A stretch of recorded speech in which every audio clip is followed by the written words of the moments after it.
Hey everybody, Coach Allison back with your week 11 Defy Aging workout. Okay, this week we are back to a circuit, so we have 7 exercises. You're going to rotate through for 3 rounds. Each round is timed a little bit differently. Round 1 is 30 on, 30 off. Round 2 is 25 on, 25 off. Round 3 is 40 on, 40 off. So we are kind of jumping all over the place with the times. Okay, let's review our 7 exercises. Exercise 1 is a lateral step up. All right, lateral really just means going sideways. I have a fancy term for that. Typically a step up is going forward, right? So we're gonna turn this to the side. Your box, you can use whatever height is necessary or appropriate for you. So your coach will have some height options for you. So we start right next to it. You're gonna step up to the side, back down. So the key here though is you want to make sure you're stepping up and at least in the middle of this box, because when you step up, you do need room for your other foot to come down. Same thing when you step down, you need to step wide so you leave room for your other foot. If I was to come up right here, there wouldn't be room for this foot and you might stumble a little bit. So making sure you're stepping wide enough in each direction to leave room for that other foot. I definitely recommend kind of glancing down, gazing down, so you're watching your feet. If there's a mirror in front of you, you can look at the mirror too, but I feel sometimes people tend to inch forward a little bit on that box.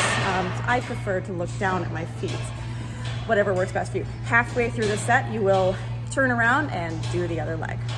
Next station is a chest press with an up, up, down, down pattern. So we're on the floor. To get the right positioning, I want you to put your elbows straight out, but then dip them in a little bit. So they're at about a 45-degree angle, down. Okay, we're gonna press up, up, and then release down, down. That's our pattern, up, up, down, down.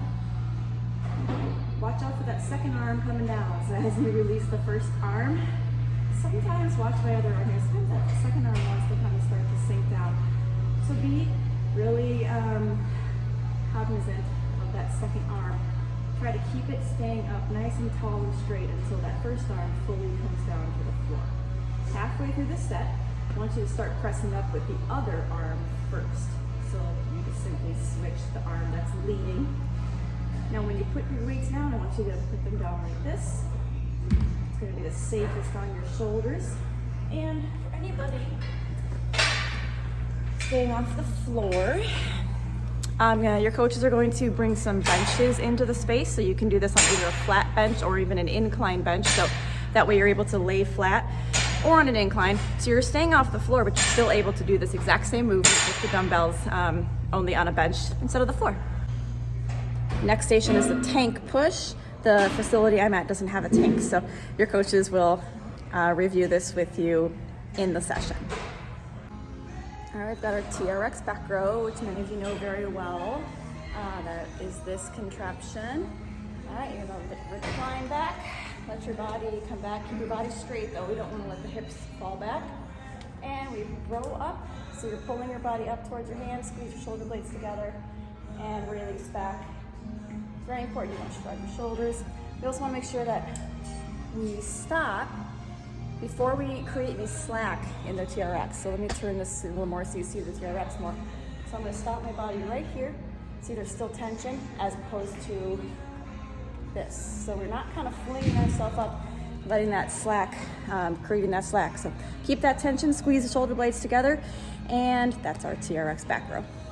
Lateral plate drag is the next one. So I have a 10-pound weight plate. Your coach will grab a 5-pounder and put it there as well. Maybe even one of the 25-pounders for some people. There isn't a 15 or a 20-pound plate though. Weight plates go 5, 10, 25. So you start with standing one foot on that plate. I'm going to take a step out.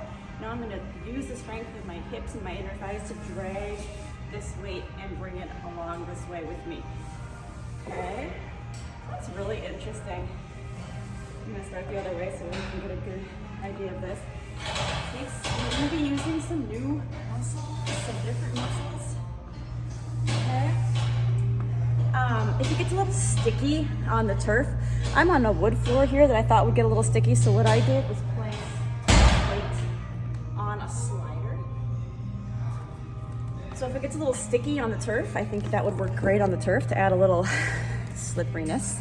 But we're engaging those muscles in, like I said, that inner thigh and the hip to have to pull that weight inward. So halfway through the set, go ahead and switch direction. Next is the battle rope with the alternating pattern. I'm unable to extend our battle rope because there's people in that space, so most of you know this, but plant your feet, engage your legs. We have the battle rope in each hand. We're going to be doing the alternating pattern. So you want to be in this forward bend position, again, bracing your legs and your hips. So we're not locking the knees, we're not just rounding forward like this, nice flat back, and then it's the alternating pattern, like so. Next is the dumbbell halo. We typically do kettlebell halo. So we're gonna switch to a dumbbell this week. So you hold on the ends like so. We bring it around the head, trying to keep it, oh, I hit my hat. Maybe don't wear a hat for this. Keeping it low and tight. So this is a shoulder, it's primarily a shoulder mobility exercise, but it's also a strengthening exercise depending on how heavy you use. But we want to see I'm keeping it low to my shoulders and as close into my head as possible, as opposed to kind of like way up here. So when you get to the front, switch direction each time. So we're getting an even amount of going each direction. So that is the dumbbell version of the halo. Team builder is a wall sit squat challenge. You will have a partner, and if you have an uneven amount of people, your coach is to be someone's partner. One participant, one client's going to hold a wall sit, which of course your coach will do a quick demonstration, but I'm sure many of you know what that is. Well, the other partner completes 10 squats, normal squats. We're not holding weights or doing any jumps or anything like that. Then you switch, okay? We do that, and then we take a quick rest. We're gonna go through that twice. So both partners will hold 2 wall sits and do the squats twice, and that's our team builder. So it's gonna be a very leg-focused team builder. Okay, team, that is our week 11. See you back here for week 12.